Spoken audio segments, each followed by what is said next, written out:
नमस्कार, सुदर्शन न्यूज में आपका स्वागत है। आपका राज्य देख रहे हैं आप, मैं हूं आपके साथ निम्न सिन्हा। और उत्तर प्रदेश के प्रयागराज से खबर आ रही है, जहां पर यूपी पुलिस के जवान भगवान के दूत बनकर आए हैं। बता दें कि पुलिस प्रशासन ने महाकुंभ में संभावित बड़े हादसे को टाला है और सुव्यवस्थित रेस्क्यू को अंजाम दिया। इसके साथ ही बता दें कि प्रत्यक्षदर्शियों के अनुसार पुलिस अधिकारियों ने तुरंत स्थिति को नियंत्रित किया। आईजी और मेला एसएसपी ने तुरंत एक्शन लेते हुए स्थिति को नियंत्रित किया है। वहीं भीड़ के भारी दबाव के बीच पुलिस और प्रशासन की तत्परता ने बड़ी दुर्घटना को रोक दिया। घायलों को केंद्रीय अस्पताल तक पहुंचाने के लिए सैकड़ों की संख्या में ग्रीन कॉरिडोर बनाया गया। देखिए हमारे संवाददाता की ये खास रिपोर्ट। व्यवस्था मानो प्रशासन की व्यवस्था बहुत अच्छी व्यवस्था है। जैसे इतनी पब्लिक होने के बावजूद जो प्रशासन सब लोगों को जैसे हेल्प कर रहा है, गाइड कर रहा है, यानी प्रशासन की व्यवस्था सराहनीय है, बहुत अच्छी व्यवस्था है। माननीय योगी जी ने जो काम किया है यानी तारीफ के काबिल है। यहाँ पे भगदड़ भी मच गई थी तो लोगों का ध्यान भी होगा इसको लेके। हाँ, वो सुना हम लोगों ने कि भाई ऐसी भगदड़ मची है, लेकिन वो भगदड़ मची है बाय मिस्टेक मची होगी मेरे ख्याल से। और कुछ सुनने में भी आया है, कुछ ऐसे अनाड़ी जैसे लोग हैं कहीं और बैरिकेड कूद के कहीं जा रहे हैं, किसी पे ऊपर पड़े होंगे, ये होगा ऐसा। लेकिन फिर भी मान लो इतनी व्यवस्था में प्रशासन किस किस को कंट्रोल किया, यानी जितने टाइम में प्रशासन ने कंट्रोल किया है परिस्थिति को, वो भी बहुत अच्छी बात है। इसका श्रेय किसको देना चाहते हैं? सिर्फ श्रेय तो फिर राजा को ही जाएगा, योगी जी महाराज को जाएगा यार, क्योंकि प्रशासन तो उनके अंडर में ही आएगा ना। मैं प्रमोद कुमार त्यागी उत्तर प्रदेश गाजियाबाद का रहने वाला हूँ और मैं एक विकलांग हूँ और मैं महाकुंभ में स्नान करने के लिए आया हूँ। तो इतनी बढ़िया व्यवस्था है कि आज तक ऐसी व्यवस्था देखी नहीं मैंने। मतलब आप भी आओ और ऐसे पुण्य अवसर का लाभ उठाए। जैसे कि मतलब 144 साल बाद आ रहे, ना तो मैं रहने का हूँ ना कोई रहने वाले है। आप आओ, स्नान करो, व्यवस्था बहुत बढ़िया है। ओके। मैं आज प्रयागराज के महाकुंभ में हूँ। आज मौनी अमावस्या है और यहाँ पे भगदड़ हुई थी। भगदड़ इसलिए हुई थी कि जो प्रशासन के एकदम ऊपर लोग जनता के यहाँ जो दर्शनार्थियाँ छोड़ दिए थे, प्रशासन तो अपनी तरफ से काम कर रही, जनता जनार्दन का भी होना चाहिए कि अपने आप को बचना चाहिए, प्रशासन का सहयोग करना चाहिए। लेकिन यहाँ पे प्रशासन ने तो पूरा काम किया, जो यहाँ के जनता जनार्दन उन्होंने काम नहीं किया। सबसे बड़ी बात है कि इतनी ज़्यादा योगी सरकार ने जितनी व्यवस्था किया था और तमाम जैसे लग रहा था कि धरती पर स्वर्ग उतर आया है, लेकिन थोड़ी सी लापरवाही से कई लोगों की जान चल गई। कैमरामैन से कहेंगे दिखाएं, ये महाराज जी हैं। महाराज जी, आप कब से यहाँ पे हैं? मैं तो आज ही आया हूँ। कहाँ से आए महाराज? सहारनपुर। यहाँ का व्यवस्था कैसा लगा आपको? बढ़िया। कुछ लोग कह रहे हैं कि यहाँ पे व्यवस्था नहीं है। ठीक व्यवस्था है। प्रशासन को लेके क्या कहेंगे? ठीक। तो अभी आपने देखा कि यहाँ पे एक महात्मा है, उन्होंने कहा कि प्रशासन की व्यवस्था ठीक रही है और यहाँ की व्यवस्था भी ठीक है। अब कुछ लोग आरोप लगा रहे हैं कि प्रशासन की व्यवस्था ठीक नहीं है, तो ये गलत बात है। योगी सरकार ने इतना अच्छा काम किया है कि पूरे भारत में आज जय जयकार हो रही है सनातन धर्म की। और आज भीड़ थोड़ा कम हुई है क्योंकि यहाँ जो भगदड़ मची उसको लेकर के प्रशासन ने ट्रेन को रोक दिया। बड़ी बड़ी गाड़ियाँ जो आ रहे थे लोग कई राज्यों से, उनको भी रोक दिया सुरक्षा की दृष्टि से।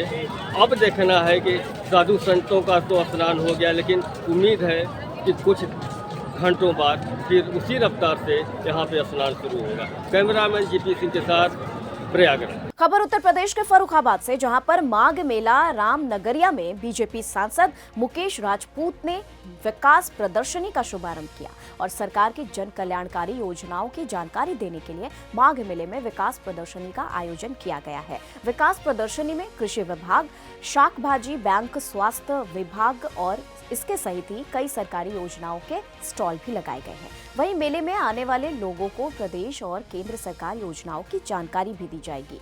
वहीं बीजेपी सांसद मुकेश राजपूत बोले कि जिन लोगों को सरकारी योजनाओं की जानकारी नहीं है, उन्हें जानकारी देकर सरकारी योजनाओं का लाभ मिल सके। साथ ही उन्होंने कहा कि सरकार की योजनाओं से पात्र लाभार्थित वंचित ना रहे, वहीं पात्र व्यक्ति को लाभ मिलना चाहिए। इस मौके पर जिला पंचायत अध्यक्ष Monika Yadav, ADM Subhash Chandra Prajapati, CDO Arvind Kumar Mishra, CMO Avinendra Kumar मौजूद रहे।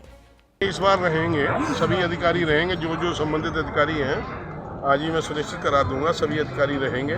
और जो भी लोग आएंगे, ग्रामीण क्षेत्र के जो भी किसान हैं या उद्योग से संबंधित जो प्रदर्शनी लगी हैं या किसी से जो संबंधित, वो सभी लोग रहे और आए, जानकारी लें और यहाँ से कुछ सीख के जाए। पिछली बार भी ऐसा ही हुआ था जब जिलाधिकारी महोदय ने इसका उद्घाटन किया था, तो 5 बजे से पहले ही यहाँ पे चले जाते जो भी स्टॉल वाले होते हैं, क्योंकि वो देखते रहते अधिकारी यहाँ से गायब हो जाते हैं, फिर उसके बाद चले जाते हैं। सर ये सामने ही हमारा जो कैंप है, बिल्कुल आमने सामने है, यहाँ पर रोज अधिकारियों की नजर लगेगी। मैं जब आऊँगा तो देखूंगा, आज मैं सुनिश्चित कराऊंगा। खबर उत्तर प्रदेश के बिसौली से, जहां पर बिसौली नगर में कुछ असामाजिक तत्वों ने पीपल के पेड़ के नीचे कुछ तस्वीरें रखकर माहौल बिगाड़ने की कोशिश की और पूरा मामला जनपद बदायूं के बिसौली कोतवाली क्षेत्र के नगर बिसौली का बताया जा रहा है, जहां बिसौली रोडवेज बस स्टैंड के पास एक पीपल का पेड़ है, जहां पर देवी देवताओं की मूर्तियां रखी हुई हैं।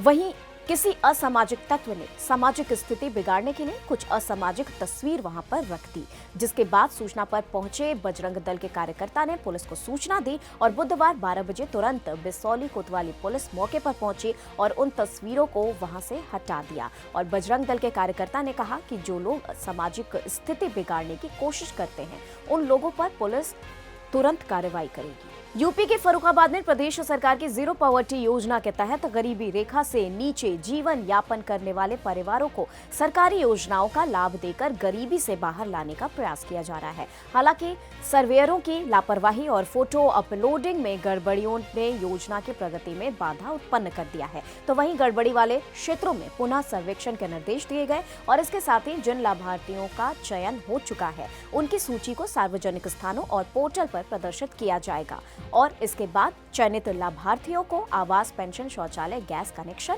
और मनरेगा जैसी योजनाओं का समन्वित लाभ दिया जाएगा। इसको लेकर मुख्य विकास अधिकारी अरविंद कुमार मिश्रा ने बताया कि अभी तक 13,876 परिवारों का चयन पूरा हो चुका है, जहां त्रुटिपूर्ण डेटा को दोबारा जांचने और सुधारने की प्रक्रिया चल रही है। सर्वे कराया गया जिसमें कुछ गड़बड़ियाँ मिली हैं, जैसे 4,000 जो लाभार्थी हैं चयनित होने से वंचित रह गए हैं, क्या कार्रवाई की जा रही है उसमें? नहीं, चयनित होने से वंचित नहीं हो रहे हैं। वो एक्चुअली ये प्रक्रिया है, प्रत्येक ग्राम पंचायत में जो निर्धनतम 25 परिवारों का चिन्हांकन करना है, जिसके तहत जिनको कभी योजनाओं का कोई लाभ नहीं मिला और जो परिवार इस तरह से हैं जो तमाम सारी योजनाओं से वंचित हैं, तो इस क्रम में इन्यूमरेटर्स की नियुक्ति की गई थी और हमारे वहाँ कुल 580 के सापेक्ष 25 के हिसाब से 14,500 ऐसे परिवारों का चिन्हांकन करना था, जिसमें हमने 13,990 कर लिया। कुछ ग्राम पंचायतें छोटी होती हैं जहाँ पे उतने पात्र लोग नहीं मिलते हैं।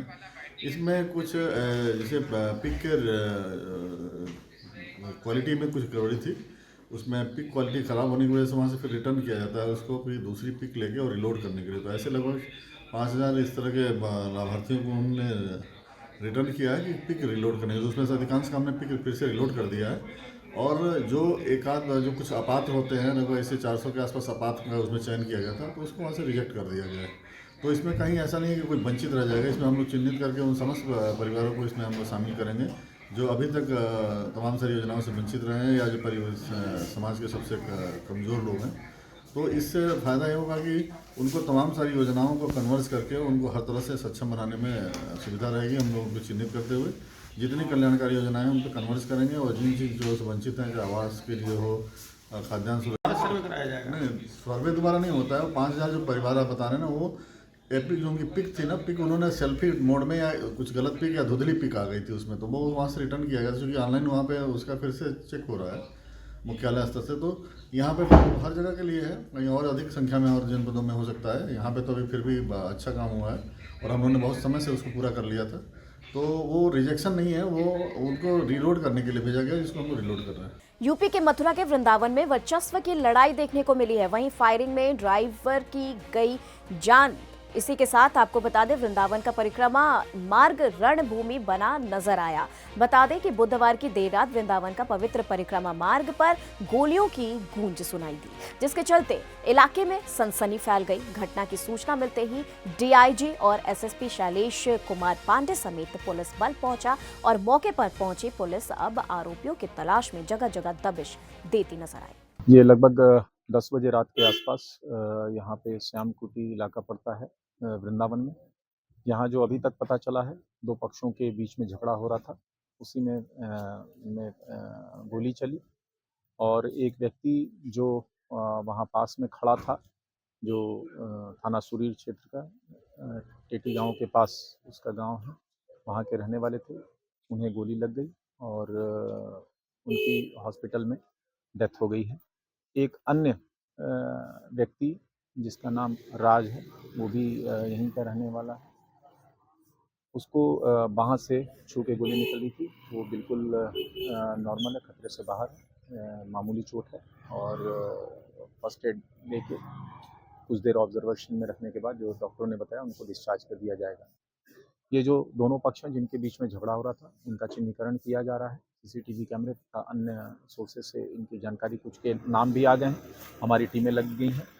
जल्द ही इन सबको गिरफ्तार करके इनके विरुद्ध कड़ी से कड़ी विधिक कार्रवाई सुनिश्चित की जाएगी। यूपी के गाजीपुर का जमानिया क्षेत्र बना पशु तस्करों का सेफ जोन। बता दें आपको, पशु तस्करों में खौफ नहीं है और धड़ल्ले से देर रात में गौ तस्करी होती है। आपको ये भी बता दें, आज रात में क्षेत्र के पिछली रात की बात हो रही है, जहां पर महली गांव की बात आ रही है। बता दें आपको, यहाँ पे गोवंश लदी पिकअप पलटने के साथ पशुओं की मौत हो गई है। स्थानीय लोगों की माने तो पशु तस्कर 2 ट्रैक्टर और 1 पिकअप लेकर 10-12 की संख्या में गिरी हुई गाड़ी को निकालने का प्रयास किया, लेकिन नए लोगों के आ जाने के कारण वो सब फरार हो गए। बता दें, जमानिया क्षेत्र में पशु तस्करी का मामला जो है वो सामने आ रहा है। सुबह भोर में ये पिकअप पलट गई, इसमें 9 गाय थी जी, जिसमें से 2 गाय निकाली गई और उसको पिकअप पर लाद कर ले जा रहे थे जी। और 6 कब आप लोगों को सूचना मिली? हम लोगों को सूचना नहीं, भोर हो गया था, 4 बज रहा था जी। 4 बजे के बाद ये कांड हुआ है जी। हाँ, ये सब कहाँ से, किधर से ला रहे थे? हम लोग आ रहे थे इधर गांव से अपने मैदान होने के लिए जी, और यहाँ बहुत हल्ला हो रहा था, तो हम सोचे कि क्या हल्ला हो रहा है जी। जब यहाँ पर आए तो देखे सब जानवर इसमें पलटा गया है जी जी, और पिकअप यहीं पर खड़ी है और वो सब गायों को बांध करके खींच रहे थे रस्सी में। हाँ हाँ, अच्छा, तस्कर यहाँ भी आ गए थे? हाँ, यहीं पर थे वो जी। अब हम लोग तो यहाँ पर आए तो उन सबों से बड़ा हाथा भाई हम लोग किए हैं उन सबों से जी जी। उसमें से एक साला का मोबाइल भी था, वो दे नहीं रहा था, वो बहुत इधर उधर कर रहा था। तो कई गाड़ियों से आ गए थे क्या ये पिकअप पलटने के बाद? पिकअप पलटने के बाद वो सब करीब 2 ट्रैक्टर हाँ, और 2 पिकअप थी हाँ, जिसमें से एक पिकअप पलट गई है, उसके नीचे सब 6 गाय है जी। हाँ, तो इन सबों ने सूचना देकर और गाड़ियां मंगवाई थी क्या? और लोग भी आ गए थे क्या? ये सूचना दिए तभी ना ट्रैक्टर आए थे सब, 2 ट्रैक्टर थे जी। हाँ। यूपी के फर्रुखाबाद में भीषण सड़क हादसा हो गया, जहां 2 ट्रकों के आमने सामने भिड़ंत में 3 की मौत और 4 गंभीर रूप से घायल हो गए। वहीं गैस सिलेंडर लेकर जा रहे ट्रक के परखच्चे उड़ गए, जहां गैस ट्रक में बैठे ड्राइवर और कंडक्टर ट्रक के अंदर फंसे नजर आए। जहां दोनों ट्रकों की भिड़ंत की आवाज सुनकर ग्रामीण मौके पर पहुंचे। ग्रामीणों ने पुलिस को सूचना दी। मौके पर पहुंची पुलिस ने रेस्क्यू कर मृतक और घायलों को बाहर निकाला। बता दें कि गैस सिलेंडर लेकर ट्रक जा रहा था, वहीं छिबरा मऊ की तरफ सामने से डस्ट लेकर आ रहे ट्रक में आमने सामने भिड़ंत हो गई। पुलिस ने मृतकों के शवों को कब्जे में लेकर पोस्टमार्टम के लिए भेजा। मौके पर पहुंचे कोतवाली प्रभारी विनोद कुमार शुक्ला ने घायलों को उपचार के लिए राम मनोहर लोहिया अस्पताल भेजा है। घटना कोतवाली मोहम्मदाबाद क्षेत्र के ताजपुर चौकी क्षेत्र की है। यूपी के मैनपुरी में अवैध शस्त्र फैक्ट्री का भंडाफोड़ कर 2 लोगों को गिरफ्तार किया गया। बता दें कि जनपद मैनपुरी के थाना भोगांव क्षेत्र में अवैध शस्त्र निर्माण फैक्ट्री का भंडाफोड़ कर 2 आरोपियों को गिरफ्तार किया गया है, जबकि एक फरार बताया जा रहा है। पुलिस ने छापेमारी के दौरान भारी मात्रा में बने और अधबने हथियारों के साथ शस्त्र निर्माण के उपकरण बरामद किए हैं। पुलिस ने मौके से देशी राइफल, बंदूकें, तमंचे और बड़ी संख्या में कारतूस समेत हथियार बनाने के उपकरण जब्त किए हैं। फिलहाल पुलिस के मामले में आगे की कार्रवाई जारी है। भोगांव के गांव नगलापति में 2 भाई हैं, योगेंद्र और अंजेश। इन लोगों ने अभी कुछ दिन पूर्व में एक तमंचा बनाने के लिए एक व्यक्ति है जिसका नाम है जवाहर, जो कि पूर्व में पिछले 20 वर्षों में कई बार तमंचा बनाने के आरोप में जेल भी जा चुका है, उसको बुला के और अपने गांव में एक तमंचा बनाने का फैक्ट्री शुरू की थी। और हमारे यहाँ थाना भोगांव पुलिस को दौरान गश्त इस बात की सूचना मिली थी कि इस प्रकार की एक फैक्ट्री चल रही है, और इसी सूचना पर उन लोगों ने नगलापति में इस व्यक्ति के खेत में बने एक गोदाम नुमा जगह पर छापा मारा, और जहां पर ये फैक्ट्री पकड़ी है। और इस फैक्ट्री में भारी मात्रा में बने और अधबने वैध शस्त्र पकड़े हैं। इसमें एक देशी बंदूक है, एक दुनाली बंदूक है, और 2 पोनियाँ हैं 315 बोर की, 3 तमंचे 315 बोर के, 4 तमंचे 12 बोर के, एक दुनाली बंदूक भी है। और इसमें इनको भारी मात्रा में जो अवैध शस्त्र बनाने के औजार होते हैं और जो अधबने उनके जो पार्ट्स होते हैं वो मौके पे मिले हैं। साथ ही साथ एक और भाई है जिसका नाम अंजेश और फ्रिंकू है, इसकी अपनी एक लाइसेंस शुदा दुनाली बंदूक वो भी मौके से मिली है। इन सभी के विरुद्ध सम्यक धाराओं में अभियोग पंजीकृत करके वैधानिक कार्रवाई की जा रही है। सर, अवैध हथियारों की खपत कहाँ होनी थी या कहाँ होती रही है? किसी भी घटना में क्या सामने आया? देखिए, अभी तो पूछताछ इनसे की जाएगी, क्योंकि अभी ये लोग बनाते हैं और संभवतः आसपास की जगहों में जहाँ भी इनके पास डिमांड आती है ये लोग अवैध ये तमंचे सप्लाई करते हैं। यूपी के पलिया से खबर, जहां पर संपूर्ण नगर पुलिस को बड़ी सफलता हाथ लगी, जिसमें 2 युवकों को गिरफ्तार किया गया, जिनके पास से 4 बाइक बरामद की गई है। संपूर्ण नगर थाना प्रभारी ओम प्रकाश राय को सूचना मिली कि 2 युवक भारत नेपाल सीमा के निकट सुमेर नगर रामा चेक पोस्ट पर नेपाल जाने की फिराक में है, और थाना प्रभारी पुलिस टीम के साथ उन लोगों को पकड़ लिया जिनके पास से 4 बाइक बरामद हुई है, जिन्हें दिल्ली और हरियाणा से चोरी कर लाया गया था। गिरफ्तार किए गए युवकों को हिरासत में लिया गया है और उनके विरुद्ध आगे की कार्रवाई जारी है। वहीं उत्तर प्रदेश जनपद शामली में काशीराम कॉलोनी में अवैध कब्जों का भंडाफोड़ किया गया है, जहां अब पात्रों को मिलेगा आवास। थाना भवना नगर पंचायत फायर ब्रांड अधिशासी अधिकारी जितेंद्र राणा ने काशीराम आवासीय कॉलोनी में बड़े पैमाने पर अवैध कब्जों का खुलासा किया है। जांच के दौरान 53 आवासों में अपात्र लोगों के रहने की पुष्टि हुई। जांच में ये भी सामने आया कि कई लोगों ने सरकारी आवंटित आवासों को किराए पर चढ़ा रखा था, जबकि कुछ में ऐसे लोग रह रहे थे जो पात्रता की शर्तों को पूरा नहीं करते थे। इस खुलासे के बाद मंगलवार को सभी अवैध रूप से रहने वाले लोग अधिशासी अधिकारी जितेंद्र राणा से मिले और अपना पक्ष रखा। जितेंद्र राणा ने सभी को आश्वासन देते हुए कहा कि प्रशासन किसी को बेघर नहीं करेगा, लेकिन केवल पात्र लोगों को ही आवास मिलेगा। उन्होंने ये भी बताया कि प्रशासन द्वारा एक विशेष टीम गठित की जाएगी जो पात्रता की जांच कर उचित कार्रवाई करेगी। क्वार्टर है आपका 9/3? अच्छा, तो आप कहाँ गए हुए थे? पानीपत।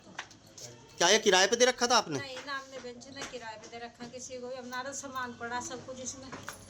अच्छा, ताला लगा रखा था आपने इसमें अपना? जी, ताला लगा रखा था। फिर आप बाहर क्या कर रहे? बाहर हम यूँ गए थे, कोई रेड़ा चलावे थे यहाँ पूरा बटेंदा बच्चे वहाँ काम कर रहे। फिर इन्होंने यही करा कितने दिन तक काम। इनकी रात को एक दिन इतनी तबीयत खराब हुई बहुत ही, जब लड़कियों की शादी कर दी थी, रोटी टुकड़े की परेशानी थी, इस हमारे में भी इनकी शादी चली गई थी। ये रह रहे थे यहाँ, फिर इनको भी बुला लेते रहो जाओ में, हम यहाँ इनको बिल्कुल आते नहीं। किराए पे तुम दे रखा था आपने? नहीं, किसी से पूछ लो, तुम किराए को पूछ लो किसी से भी।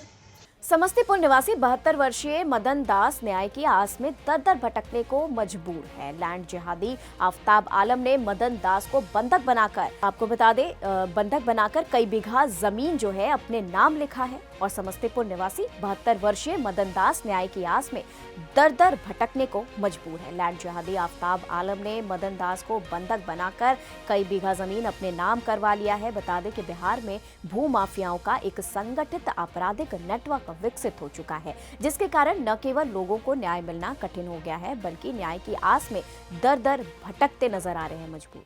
मेरे पत्नी बच्चा को बंधक बना के रखे हुआ है 2 साल से। कौन रखे हुआ है? सुजीत शर्मा, प्रदीप सिंह, रविंदर सिंह। कौन है ये लोग? जी, ये लोग हमारे ग्रामीण ही हैं। ये लोग क्रिमिनल है। सबके हेड बबलू सिंह है और गणेश सिंह है। उसमें 9 आदमी पर केस किए हुए हैं।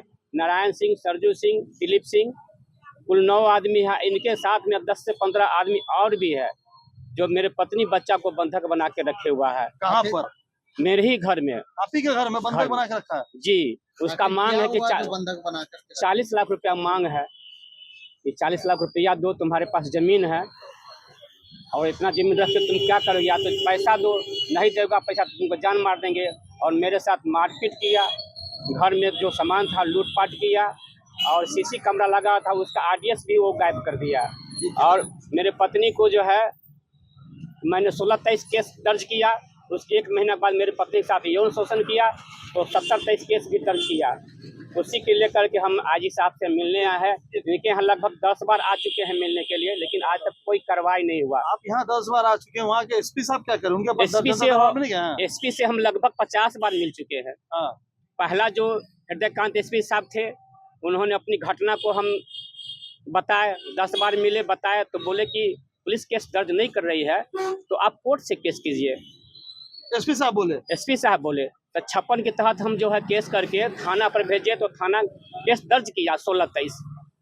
उसके बाद जो है दर्ज होने के बाद पुलिस कोई कार्रवाई नहीं की तो 1 महीने बाद मेरी पत्नी के साथ यौन शोषण किया और फोटो बना के जो है लंगा करके सभी जगह मोबाइल पर भेज दिया। तो उस फोटो को दिखाए तो थाना में जाके? जी दिखा है। थाना क्या बोला? थाना प्रभारी थे संजीव कुमार, वो बोले कि जो है वो लोग 40 लाख रुपया मांग कर रहा है, देख करके रफा दफा कर दो, नहीं तो तुमको जमीनी विवाद में जो है 200 बरस लग जाएगा और 20 लाख रुपया हमको भी दो। अच्छा, आप प्रशासन की तरफ से हुआ? जी, बाराबाऊ सिंह बोले। इसकी शिकायत आपने बढ़िया पदाधिकारी से की? जी, एसपी साहब से मिले। एसपी साहब जो इससे पहले जो एसपी साहब थे, क्या नाम है उनका? किनका? एसपी साहब का। एसपी साहब का विनय तिवारी से पहले एसपी साहब थे। उन्होंने थाना प्रभारी को हमने सामने मोबाइल से फोन करके बोले कि ये आदमी 30 से 35 बार मिल चुका है, इनके पत्नी बच्चा को बंधक बना के रखे हुआ है, तुम पत्नी से इनको बात कराओ। और बड़ा बाबू पत्नी से नहीं बात करा पाए। फिर हम 15 दिन बाद फिर मिले, हम बोले सर क्या हुआ? तो फिर बड़ा बाबू को फोन किए कि इनकी पत्नी से क्यों नहीं तुम बात कराते हो? इसको पत्नी बच्चा को बंधक बनाया हुआ है, 30 से 35 बार आ चुका है, क्यों नहीं इसको छूट कर रखा? जमीन भी लिखाया गया है?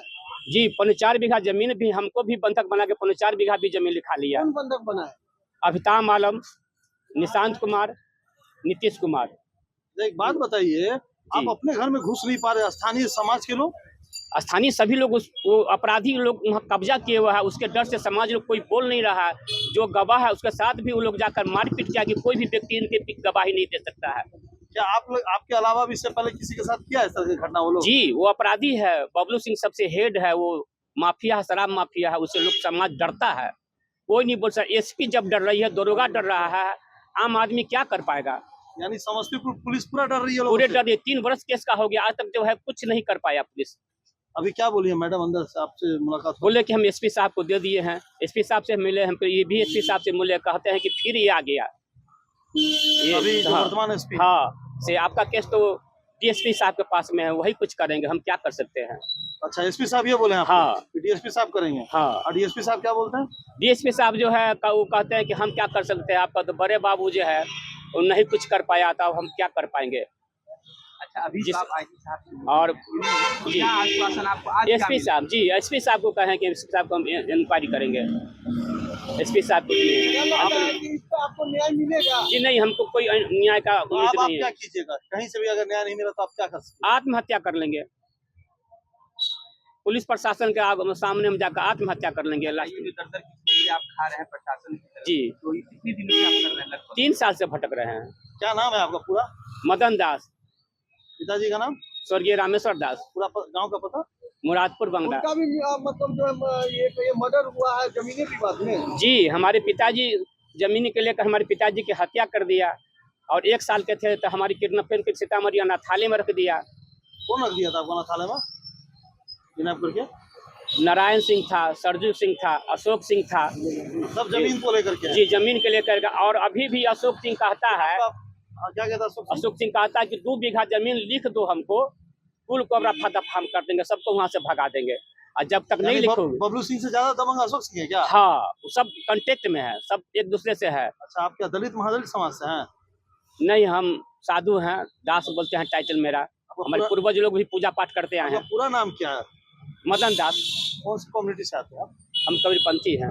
और चलिए फिलहाल के लिए खबरों में बस इतना ही, लेकिन देश दुनिया की तमाम खबरों के लिए आप देखते रहे सुदर्शन न्यूज। जय हिंद।